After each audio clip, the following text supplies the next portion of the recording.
Guys, good afternoon everyone and welcome back to my YouTube channel, and this is Lilia Rubber channel.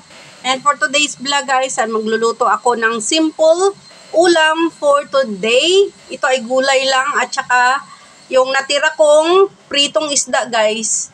So parang laswa ang lagay nito guys, pero isang gulay lang siya. Kasi ako lang naman ang mag-isa kakain guys. Tara guys, at ating lutuin na.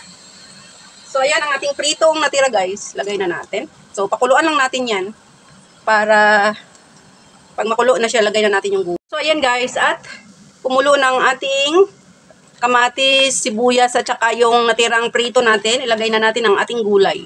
So, itong gulay guys ay mustasa ito. Kasi ito lang available ko dito sa bahay.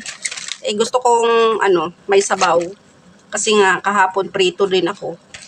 Kaya ayan, kahit iyan lang, mustasa ang gulay, okay na lang din guys. Importante guys ay ibang naman, kumbaga ibang lasa naman kaysa prito na lang palagi.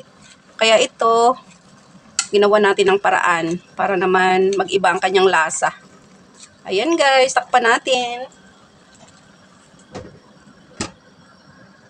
Tingnan na natin. Ayan. So ayan na guys, ang ating food for today. Ayan. Lapit na maluto guys. Thank you so much for watching. At ayan na nga guys, at totally nang luto ang ating simple ulam for today.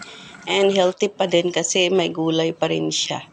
At syempre, iba na rin yung lasa kasi prito naging may gulay.